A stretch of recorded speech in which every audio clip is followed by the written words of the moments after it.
Blessings all, and welcome back to the Men's Healing Network podcast. I'm your host, Vincent Perez. One of the questions I hear more than almost any other is this: I understand why healing matters, but how do I actually do it? We live in a culture that's full of podcasts, books, videos, and advice about becoming a better man. But information alone does not transform us. Transformation comes through practice. Today's guests have dedicated their work to helping men put that practice into action. Jason Hill is the CEO and lead facilitator of Beyond the Man Box, where for more than a decade, he's helped men navigate conflict, emotional regulation, and relationship repair. His invited guest is Mason Aviles, who leads technology, operations, and product, helping translate that work into practical tools and experiences that extend far beyond the retreat room. Together, they're challenging a common assumption that empathy, emotional intelligence, and healthy relationships are traits you're either born with or you're not. Instead, they argue these are skills that can be learned, practiced, strengthened, just like any other discipline. In our conversation, we explore self-love, difficult conversations, nervous system awareness, conflict, heartbreak, and why becoming a healthier man isn't about reaching perfection. It's about returning to the practice. I'm grateful you're here. Let's begin. Welcome to the Men's Healing Network podcast. Y'all, I am so excited for this conversation. Jason Hill, I met you at the Big Tent Summit last month in Denver, Colorado, and you touched my heart, man. You got a charisma about you. There's something about what you shared in small group, what you shared on the microphone and among these 100+ men that felt very grounded. It felt very rooted, comfortable in your own skin. And I'm just deeply grateful to have crossed paths with you. And so the invitation is so rich and so far in all of this big umbrella that we call men's work. And so thank you so much for accepting this invitation. And as we get started, I would like you to introduce who you invited and why. Amazing. The first thing I do want to say is that I felt the same way about you. I was telling Mason that I won't go into all the details, but I was telling him that you stood up when there was a guy who was on stage who's been like touted as an expert who was saying something that wasn't quite right and wasn't quite ethical. And I love that you stood up and you said, no, we need to draw a line in the sand. And you started with your vulnerability and your own experience. And can I curse you? Be who you are. Okay, I fucking loved it. So I just gotta honor that first, and then I'm gonna go talk about how amazing Mason is. Awesome. Okay, so Mason, the first time we really hung out was at F1, and you were having a conversation. You know, I knew I liked his energy. I'd met him briefly before. We went to a finance thing together, and I was like, I like this guy's energy, and I don't know what it is, but I just do. And then I invited him. I got free tickets to F1. And I was just like, of all the people I knew, I was like, I want to invite Mason. I just want to get to know him more. Like, that's what was being called to me. So I was like, you want to go? He was like, yes. So we were talking, having a good time. And there was this one moment, because Mason is like me. He gets very excited. And he was kind of like, just like interrupting me and didn't know it. Right. And so I placed my hand on his shoulder and I was like, hey, man, would you mind not interrupting me? Right. And then it was all fine. It was just like a brief little moment. And then later on the car ride home, right? This is like an hour, more than an hour later. He was like, I just want to thank you so much for saying that to me. Because I know that if you weren't invested in a friendship with me, you would have just let it go and we wouldn't have talked ever again. But you bringing that up tells me that you are down to teach me how to love you. And I just love that. And that is how our relationship has been ever since. Mason is the first person in my life where I have been able to be completely honest about what I'm feeling and what's going on. And he's been able to be honest about what he's feeling and what's going on for him within our relationship. And we actually just talk about it quickly and then we're able to move on. Like, he's the first one that I haven't had to like wait and be like, when's he going to text me back? Or I don't know, we just are able to talk and we're both very empathetic. And I love that. So he's amazing. I fucking love you, Mason. Thank you so much. Mason, this is maybe the hardest part, I think, often in how our format works, but in these invitations, the big conversation is men's healing, right? And I specifically landed on the word healing very intentionally. And so as we kind of get into the conversation, I'm curious, actually, first, tell me about Jason before I ask you this big question. Yeah, I would love to talk about Jason. We feel the same way in that regard. I think my favorite thing about Jason and just me and Jason in general is we're so equally energetic and equally opinionated, but we're so different in other regards. And I think that's the satisfaction that Jason is really talking about is like, hey, we're doing this and we're actually very different. We almost have like different like ways we approach life too. And so I felt that special about Jason too, because I have such a strong personality. And sometimes it can be so loud. People sometimes have the tendency of being like, oh, I don't want to correct him, or I don't want to tell him what Jason told me, because sometimes it's so loud. You kind of just, you're afraid almost. And so when Jason was able to just do that, and for me to acknowledge it and accept it, and for him to actually accept it and our conversation continue, I had a lot of respect for him in that way, because I was like, wow, he has enough self love and efficacy to say, hey, Mason, please engage with me in this way. And then I was able to actually acknowledge it and do it. And he didn't question it. He said, wow, yeah, I feel that he heard my message. I don't have to then keep poking at it. And then on top of that, when he received my thank you, it surprised him so much. And when it surprised him, that's when I realized, oh, this is good. This is good for both of us. This is good. Like, this kind of connection is good for both of us. Because I love people who can say, hey, Mason, you're such a strong personality, but maybe if we were like this, we could connect more. I have a lot of respect for that. It sounds very honest and real, right? Just really bringing our full selves to the work, right? To the service.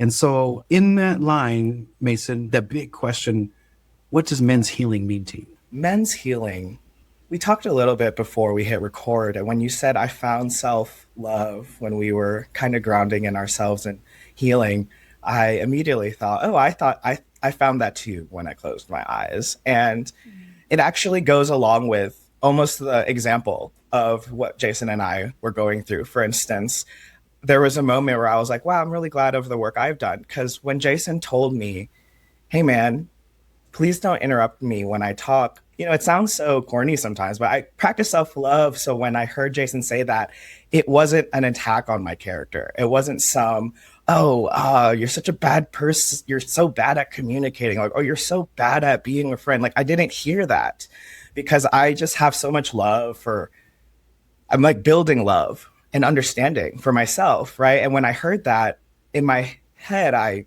grounded in, hey, wow, yeah, I do want to listen to this person. I want to communicate well with this person. My goal is to have a really great interaction with this person. And they're giving me instructions of how to make this interaction better.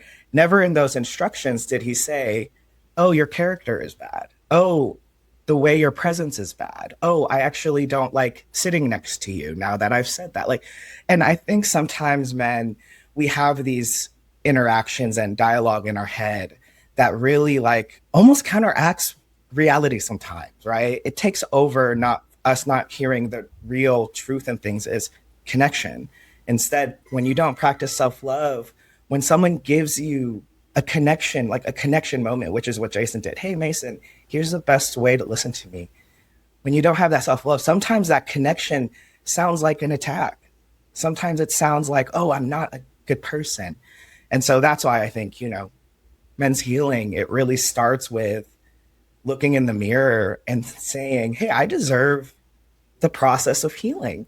I'm a good person. I deserve that. And where I start now is okay, because I understand my life and where I come from. So and that's so much love and understanding. And sometimes already that is so much for people. But I think that's such a good step in what men's healing is. Even in this little interaction, you're sharing and being critiqued, right? So there's like, I'm going to teach you how to love me. I love that language you gave, Jason.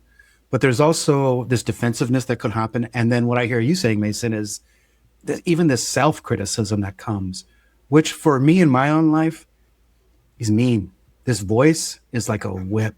And wow, is he mean? I've been working for years now to even be aware, to catch and build a relationship, right? Not an antagonistic one, but like, you're not needed right now, or you're not serving me right now. And really trying to gauge how that impacts my everyday experience. So thank you for naming just out of the chutes self-love. I don't know if as men, we really get to have that conversation or even explore what that even means. Like it happen in a lot of ways. Self-empathy is something I'm really working on right now. Like just saying to myself, and we can do this like Vincent, I can say my own name or you or I, however you first, second, third person, however you want. But wow, you're holding a lot. You're holding a lot, and just even acknowledging that.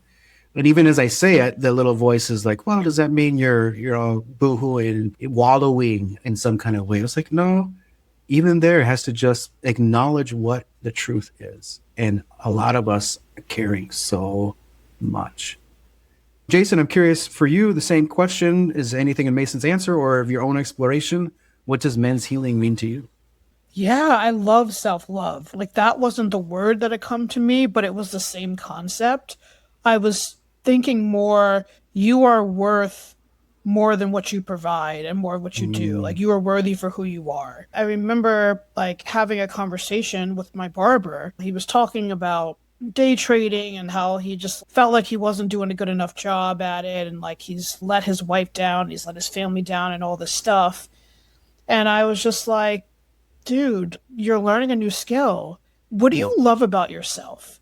And he was like, I don't know. I love that I'm ambitious. I love that I provide for my family. And I was like, well, what do you love about you though? Like, what do you love about you that is not related to like acquiring something or playing a provider role, right? Like, what do you love about you? And it took him a while. He's like cutting my hair and it's just silent. And then he finally was like, I think I have a good heart. And I was like, yes, yes. Right? Like as men, we really don't think about this. And this is why you had mentioned earlier when we were talking before we went live, just about what about the man that like loses his job and stuff. And I think about how career and identity and provision is so tied up into how men value themselves that it's like, oh, I don't have this title anymore. I'm worthless. My girlfriend broke up with me and she was really hot. Oh, I don't have this hot girl anymore. Now I'm worthless. It's just like, no, that's not it at all. You are hitting such a chord right now. And I know this will air at a different time, but my oldest son is really struggling. And he called last night and my wife and I were with him for a little over an hour. And I hesitate here because I haven't asked permission for this. So we'll see where this goes, but struggling with suicidal ideation.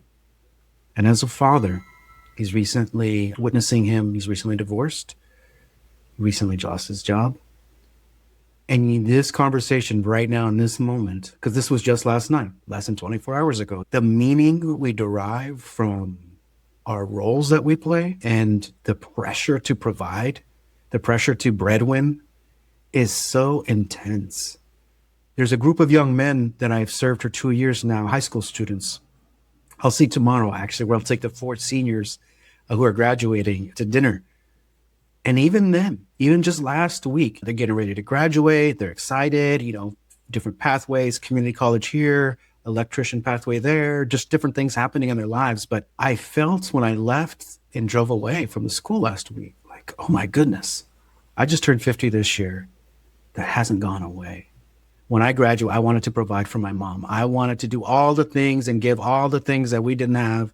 And it's the same story in these young men, this desire to provide and give. This is touching on something very interesting to me. I'm curious where that leads either one of you. Personally, for me, I find a sense of providing part of masculinity.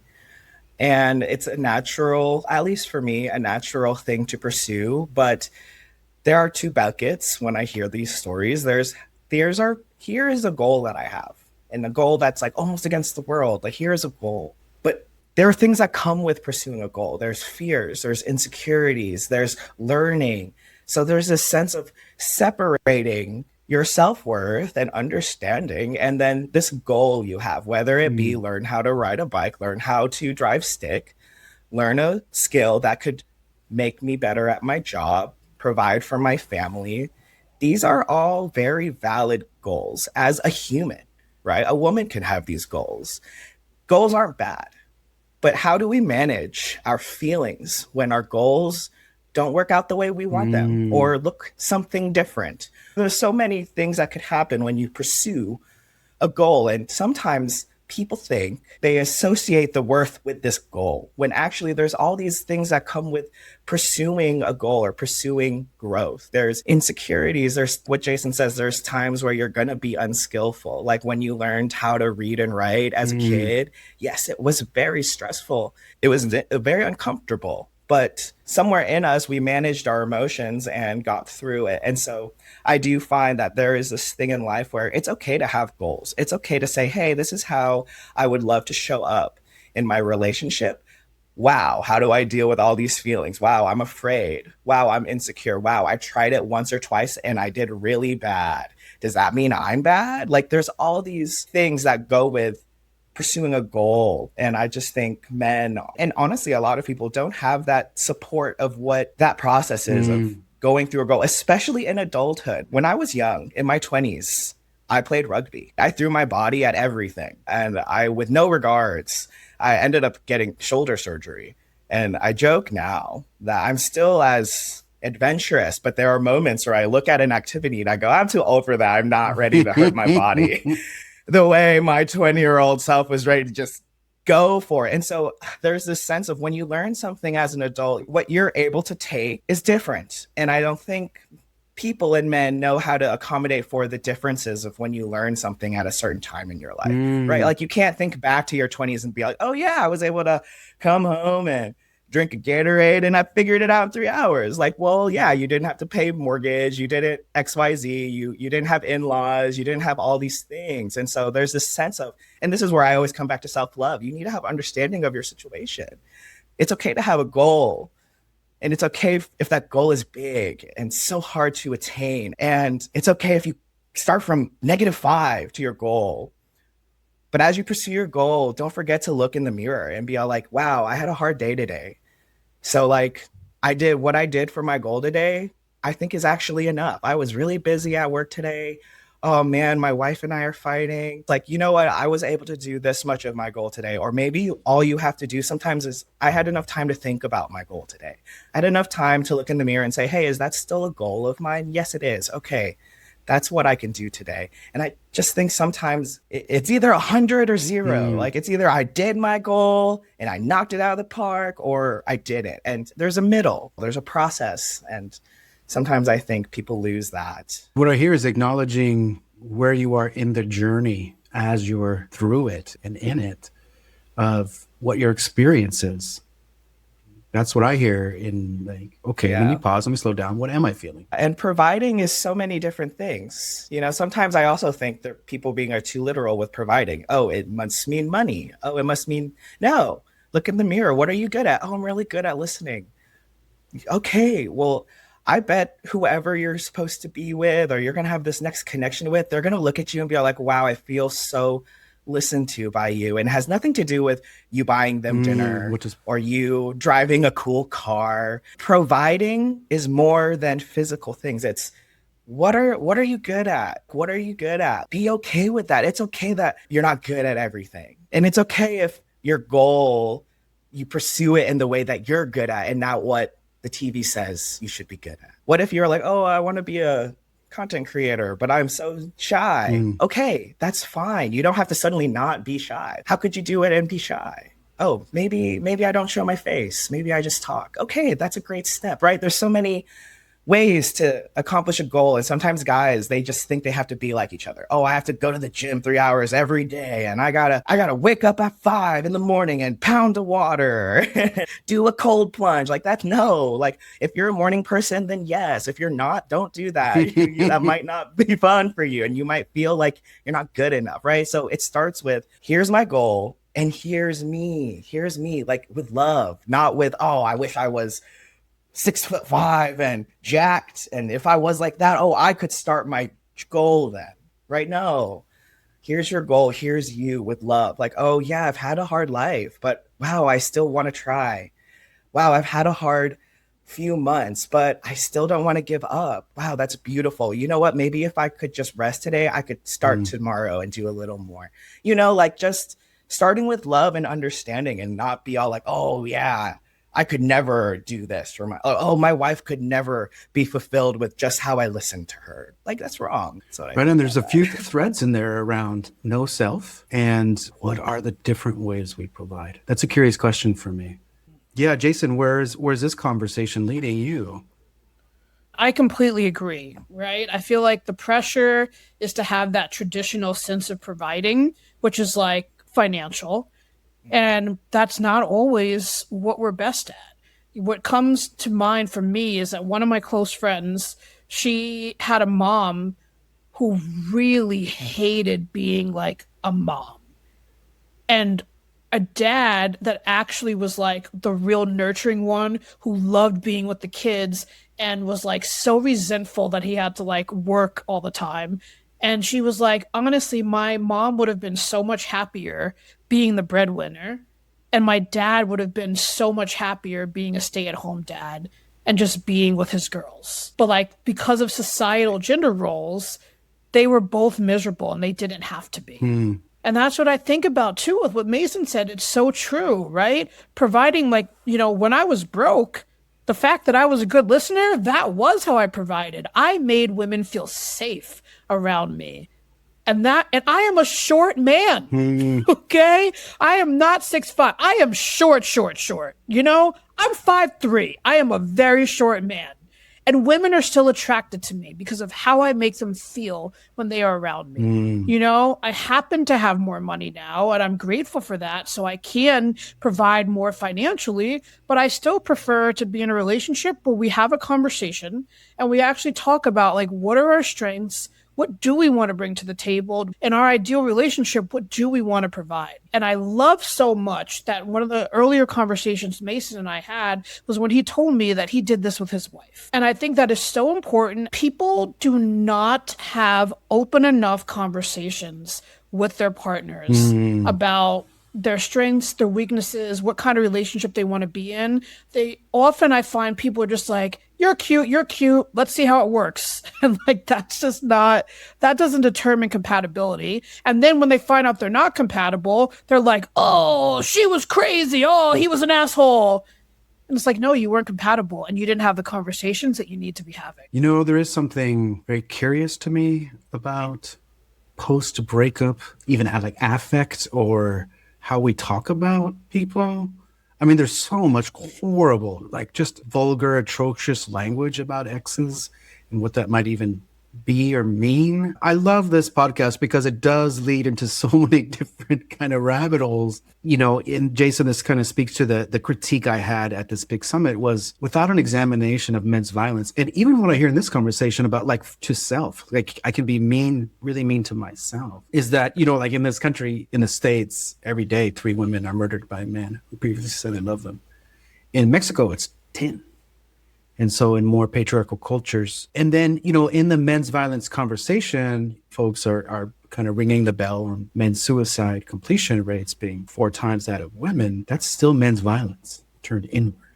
Right? There's a big piece of this about even psychologically, how we're kind of whipping ourselves, whipping the other, post-relationship, have such really intense vitriolic, like hate coming out of that, we all know the words that could finish that sentence. And I've always found myself curious around, like, you said you loved them at once upon a time. Yeah. How does that change? I honestly have thoughts on that. I think a lot of it comes down to people not really willing to look within and like do work on examining their blind spots. It's so much easier to just blame the other person for their pain. So like they have all this unprocessed pain and they're like, well, it's his fault or it's her fault. And all of a sudden they make that person to a monster. Yeah. But like, my ex is not a monster. We were deeply incompatible. I loved her a lot. She loved me a lot. The breakup was extremely painful for me. And I was able to acknowledge that there were things that how do I say this? But we both had different ideas of what growth meant. And like we valued personal growth a lot differently. I thought we were on the same page and then found out that I was on a different page, or I wanted to grow a lot faster than she did. And there's nothing wrong with where she was at. It was just we had two different like cars. You know, I was in a Ferrari and she was in a Prius. And both are valid cars, right? But I want to move at the speed of a Ferrari. And that didn't work. And so I kept trying to I kept thinking that, if I can just pull her up, if I could just like show her the right Ferrari, she'll want to drive that instead. And that wasn't the case. And I can acknowledge on my end, what I wasn't recognizing was that even though she wasn't saying outright, I don't want a Ferrari, her nonverbal communication, her actions were all saying no. And so I was able to look at that and be like, you know what? Even though she wasn't saying it with words, everything else was communicating a boundary where she was like, no, this is not what I want. And because I didn't hear it in the way that I want to hear it or that I like to hear it, I wasn't actually seeing the boundary. And I think most people aren't willing to look like, because I had friends that were like, well, she just didn't care about growing, or she was lazy or whatever. And it's like, no, that's not true. We just weren't compatible. Yeah. And then it's more important that I look at myself in ways where I could have left sooner, where I could have like really processed the signs sooner, and know that when I go into my next relationship, I will look for that sooner. I'll have more discernment and I'll be ready to walk away and understanding we're not compatible and it is not my job to change you. What really resonated with me and what you had to say was there was a moment where you could have really accepted negative opinions of her, but instead you took a step back and went, no, actually, this is actually something that I've agreed upon for myself. It doesn't mean everyone should agree upon that for themselves. And it's not always literal. Most of the times you don't sit down and have lunch with someone and say, hey, before our conversation, I just want to let you know this is my intentions with life today. Like, no one's going to tell you that. Like, that's how we learn about listening. When we listen to others, when we have this deep relationship, when you're like, oh yeah, they're a little off today, or oh, that thing they said, maybe we can go into more about that. There are signs once you get to know someone where you can choose to be curious and learn more about them. The breakups are hard. I remember talking to a therapist in my past, and she really put it a really beautiful way in that, hey, you guys found home in each other one day. You know, one time in your life, you found home in each other, and somewhere along the line, you started growing apart. And that's what it is. It feels very violent in our heart. And sometimes people don't know how to process it out, and it comes out as violent. There is that thread there, Mason. And as we, in this conversation around like relationships, navigating relationships, and in conflict, and I don't want to by any means negate people's lived experience of harm. However that happens, hetero, queer relationships, whatever, like we hurt each other in severe ways too. And so I don't want to somehow dismiss like men don't get hurt. But what I hear you really saying is that, do we know how to navigate that? For me, for years, I've been thinking about like low hanging fruit for boys and men in particular is sports. Is that every game, every match, somebody loses. And if you're working with coaches who are looking at loss, right? Because as I mentioned, after a breakup and somebody actually does serious violence to another person, there's still a loss in there, right? I lost this partnership. Or we talk about loss and grieving and bereavement in terms of like losing our people who have passed away, but we lose all the time. We're talking about losing jobs. We're talking about losing relationships. We're talking about a failing, I guess, might even be more the correct word, like loss and failure. And how do we navigate that? How do we hold that? How do we be with that when it's part of our existence? It's part of life. It's going to happen. We are going to experience loss and failure. Hard stop. What do we do with that? There's like a theme in your reflections around, how do I deal with that? How do I experience my feelings as we go into this bigger conversation, right? Or if we're having this bigger conversation around what is men's work, I think a large part of it is actually exploring our inner emotional landscape, right? I have this metaphor of this vast ecosystem within us.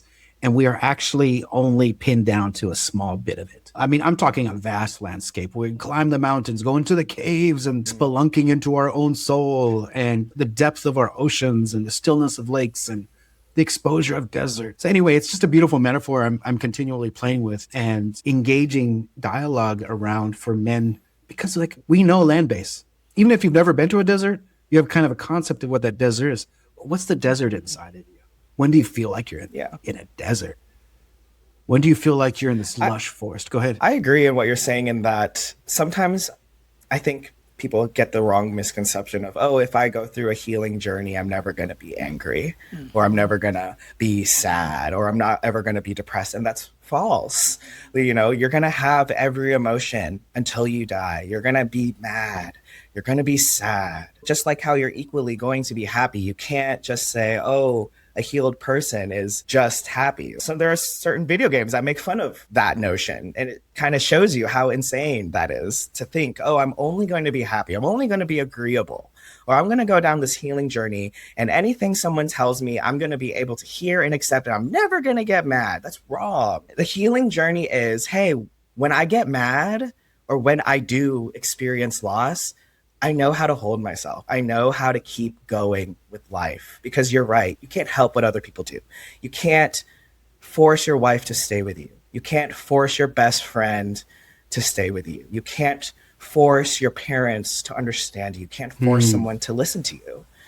So what happens then, right? It takes two to tango. You've experienced loss. You've experienced rejection. Now what? That's going to happen in life all the time. It's never going to end. How do we look ourselves in the mirror and say, hey, tomorrow might be hard, but am I going to show up for myself? Am I going to say, hey, but we can do it? You're right. It just starts with self-love because you're right. You never know what's going to happen. You never know if someone you love is going to die tomorrow. Knock on wood. Yeah. You never know if you're going to XYZ. So many things can happen in life that suddenly, wow, I've been in therapy for 8 years and here I am on a depression spiral again. Was it all worth it? And the answer is yes, because life is never going to stop being hard. Life's never going to stop making you angry. But what you are going to learn, though, is how to show up for yourself and how to look yourself in the mirror and say, you know what? Yeah, I'm so depressed right now, but like, I think I know why. And I think I know I'm going to get through it. But right now I'm depressed and that's okay. Because yeah, well, who wouldn't be depressed? My kid just called me dumb or I just failed my final. Yeah, of course I'm depressed. I understand why. And there's this notion of next time, of believing there will be a next time. Sometimes I think people forget there could be another time. Like, yes, you're going to learn more and there's going to be a new opportunity for you. And to just believe that, like, oh, who's going to love me again? No, someone will. And I know it's hard to think that right now. And that's maybe for future you. But for now, how do you get through this hard day today with just a little bit more love and understanding for yourself? And who knows how tomorrow will be? Maybe it'll be a little easier. And if it's not, then go back to, hey, just baby steps. I say this from a personal stance. I've been through suicide rehab. So a lot of people in my current life, they see how confident and stable and sure I am. And I'm like, man, you know, I've been through it. I spent a week in 2017 in suicide rehab and it was a really great experience, right? Here I am. And guess what? I still had to go through therapy. I still experience life. It doesn't stop. But you just get a little more skilled. And a little more. Thank you so much for just disclosing that. That's a big deal. And you're asking this very real question for me because I don't know. Maybe it's a whole podcast series on how do we deal? How actually, what's the how? How? Yeah, that's the how. I'm curious, is there something specific around, because how do we deal with rejection? How do we deal with failure? I'm curious, is it in your work? Is it in your offerings? Is it in your personal practice? Like what actually gets to that answer? That's for either one of you. how I personally do it, I would say, is I just like allow myself to be honest about how I'm feeling. Because I know it's not going to last forever. You know, when I was heartbroken about my ex and people would be like trying to make me feel better, I'd be like, stop. I'm going to feel this. And then in time, I'm going to get over it. My heart's been broken before. I've gotten over it. But I don't pretend that it doesn't exist. I let it come through me. If I need to cry, I will ugly cry in my bed until I have a headache. And then I'll eat some food and hang out with a friend, right? I also have friends that are a support system. I don't just have these activity friends that I'll just go bowling with and we have no idea what's going on in our lives. I have people that I will call and I will be like, I am hurting right now. Even if it's something small, like before my mom died, you know, like she would say stuff that would piss me off. And I'd be like, oh, I can't stop thinking about this thing my mom said. It really bothered me. Like I have people that I can call about that and talk to about that and meet up about that. So I think that's the first thing. I think the second thing is in Beyond the Man Box, we do talk about relational intelligence and we really help people with one of the things that you said, Mason, which is curiosity, right? Like being curious about what's going on for other people and their perspective, but also being curious about what is happening within us. And then learning how to do both of them at the same time. Learning how to identify your emotions, understanding, do I spend most of my time in a dysregulated or regulated state? Learning about the science of the nervous system, which isn't just talked about in everyday language for whatever reason. I don't understand why, but what happens from like when you get triggered to when you react, and how can we create a pause between your urge to do something and the choice of what you actually do. Those are all the things that we teach, and it's because men need to learn this. Men have not been taught that. Most people haven't been taught it, but especially men. We're taught to power through, charge on, dominate people. We'll get it done. And that's just not sustainable for anybody. It's not real. It's not human. I'm curious more about like what are the offerings? I feel like the older I get, and I've said this so many times in the last few years because I'm getting older, is like life comes down to our nervous systems in such a large part. So I'm curious, what are the other kind of approaches, strategies? What's worked for you? What's worked for that you've seen for other men? One of the things that I will say is that we do role plays in our workshops, in our retreats. And so them actually getting to practice specific situations that were difficult that they journaled about at the beginning, and then have either me or Mason be that role play partner with them. So they can be like, I want to practice saying this really hard thing to my wife and her responding positively. Or they'll be like, I want to practice saying this really hard thing to one of the members of my board, and I want to practice them responding negatively and how I handle that. So we're able to actually work that out and exercise that muscle in real time. And what I say to everybody is just like the Williams sisters, right? Serena Williams is such an amazing tennis player because she had a coach. Yeah. Right? Like most like bodybuilders, they have a coach. Having an emotional intelligence coach is actually a good thing to invest in because of that. We don't just come out of the womb knowing these things, and they're not commonplace conversations. That's why we do that. Go ahead, Mason. And sometimes it's like when Jason was processing how he was processing his heartbreak, of him realizing, oh, wow, I know this is going to end, right? Sometimes when you're in the thick of it, you forget, oh, this might end too. And so that's another offering of just getting that sanity check of people being like, wow, yeah, that's very hard. And then being like, oh, wow, I thought I was just being lazy. I thought I was just not wanting to address it. You get that validation of like, yeah, that's real. You get that. And then you get that sense of now you don't have to be afraid of hiding it, right? Like, because I do believe there's a time and place, right? You're not going to go to your board meeting and be all like, hey, board member, you made me feel really like you're not going to get, like, that's probably not going to be a good meeting, right? And so it's like, how can we make time outside of these moments where we have to kind of perform? How do we take that time out of that performance into a private, safe space where you can talk about, oh, wow, God, there's this one person on the board and they are always second guessing me. And I have to be so confident in front of them, and everyone else, I could be a little more loose. Well, here's a space where you can kind of let it out, shake it out, talk about it, talk about like, what do you need? Oh, I kind of need some reassurances. Maybe let me practice, right? Like I just watched the Michael Jackson movie, and the biggest thing that he talks about is practicing.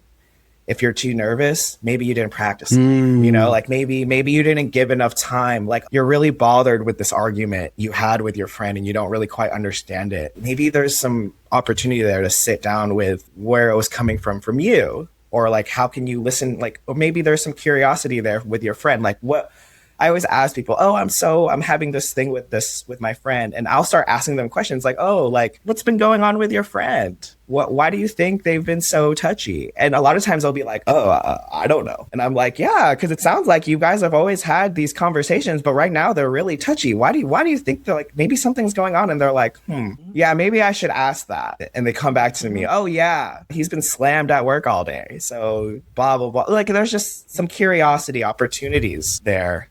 And I think beyond the man box, we create that space to practice. Because sometimes guys are like, well, I don't want to sound dumb. I don't really know how to say it. You know, well, great. Sound dumb with us. Do it here. Like practice with us. We're not going to judge you. So maybe next time when you're talking to your wife or your girlfriend or your boyfriend, you'll be like, you know what? I kind of hashed this out and I think I know what to say now. And like Jason says, some guys don't have friends. Some guys, they don't know, man, am I going to call my friend and he's going to think I'm lame because I've been crying all day? Well, lucky you, we just created a space for you with a bunch of dudes who are already in a place of saying, hey, I actually would like some growth, or I would like to focus on this. And you're in a room full of other dudes who would actually really love probably a message of saying, oh man, I did this thing we practiced in the workshop today and it went really good, or it went really bad. Oh, I practiced this thing in our workshop and I got the hard response. And, you know, I've just been sad for 5 hours. It gives you a community to be like, hey, I know if I message this guy, he's going to be receptive to this. He's not going to judge me. So that's another thing we think is important. So is what I'm hearing you offer is really a community of practice?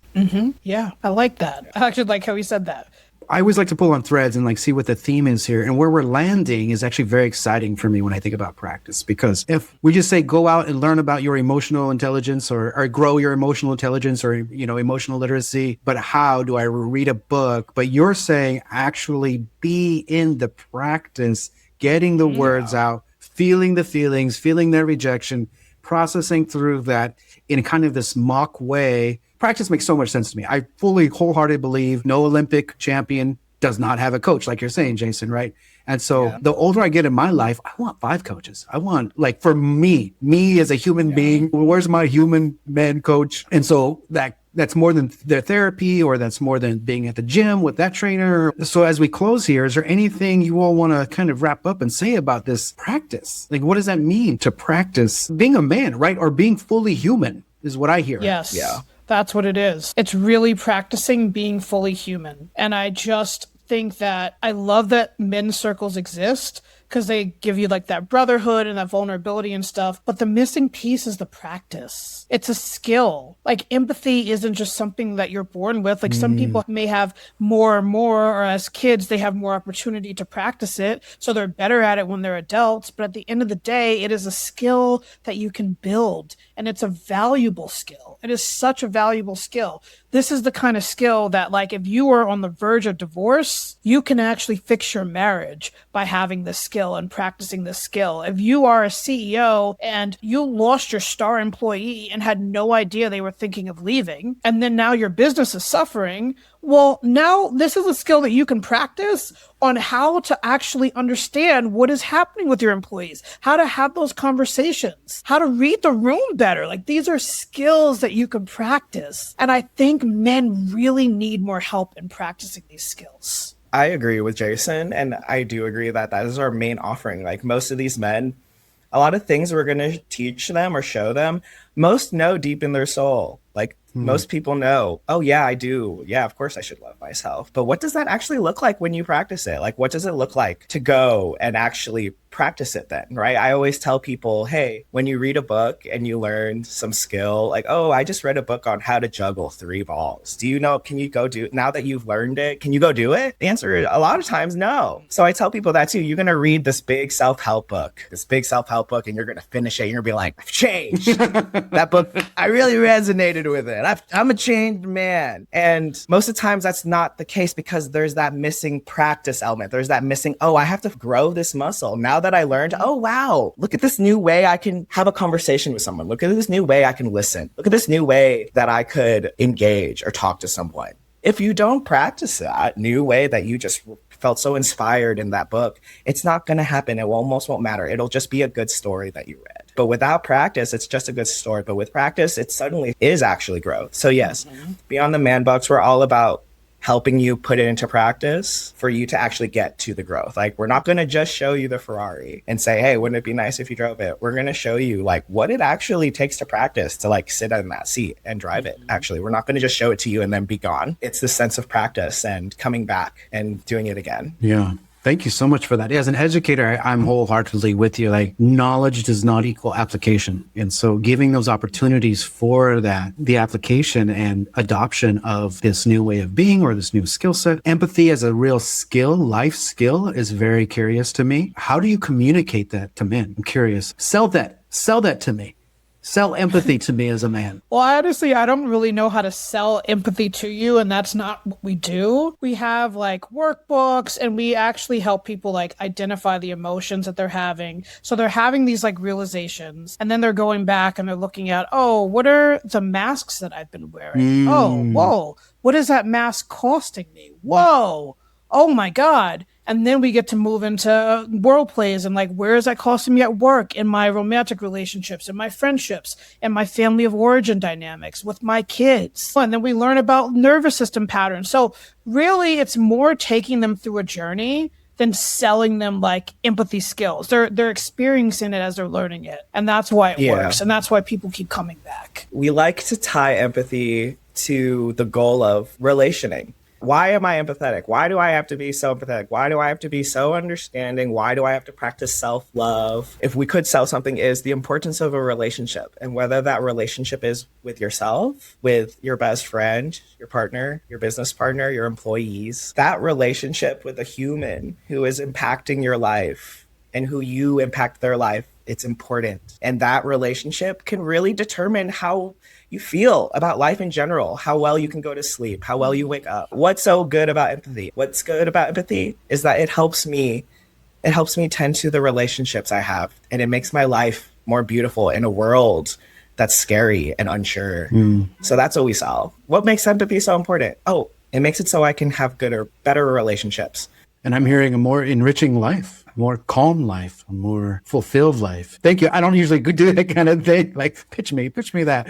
But I was just curious. Yet the way you shared it was just like, wow, there's kind of a little epiphany for me around that skill set of being an empathetic man means a flourishing life. Yeah, life is hard. And if you're not going to have understanding with it, then the pursuit of life itself will be hard too. It's just so much.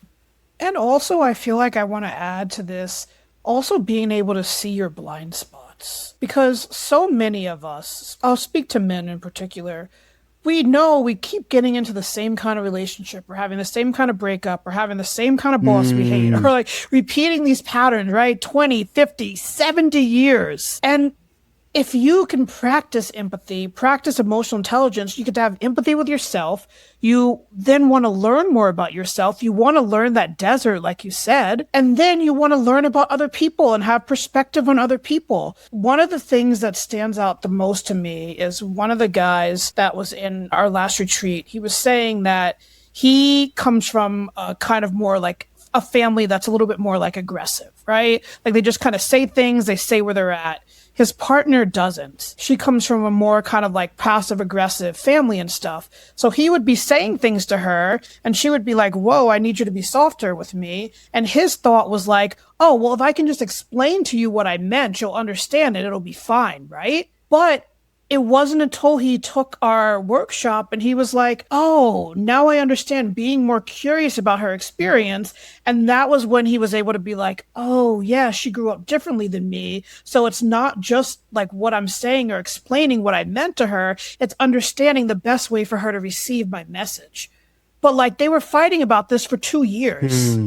It's a huge blind spot. And so that's really what we help with. That makes your relationship so much better. And all the relationships in your life so much better. Thank you so much. That is like just a beautiful point right there, down to relationship. I'm so grateful for your time. Thank you for exploring this conversation with us. And my heart is filled. I'm just really grateful our paths have crossed. And thank you for the work and the service that you're offering in the world. Thank you for making time. Thank thanks you. for having You're us. awesome. Thank you for joining this conversation.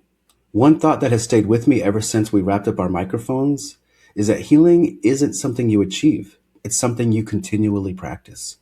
Every one of us will experience disappointment, conflict, rejection, grief, and major life change.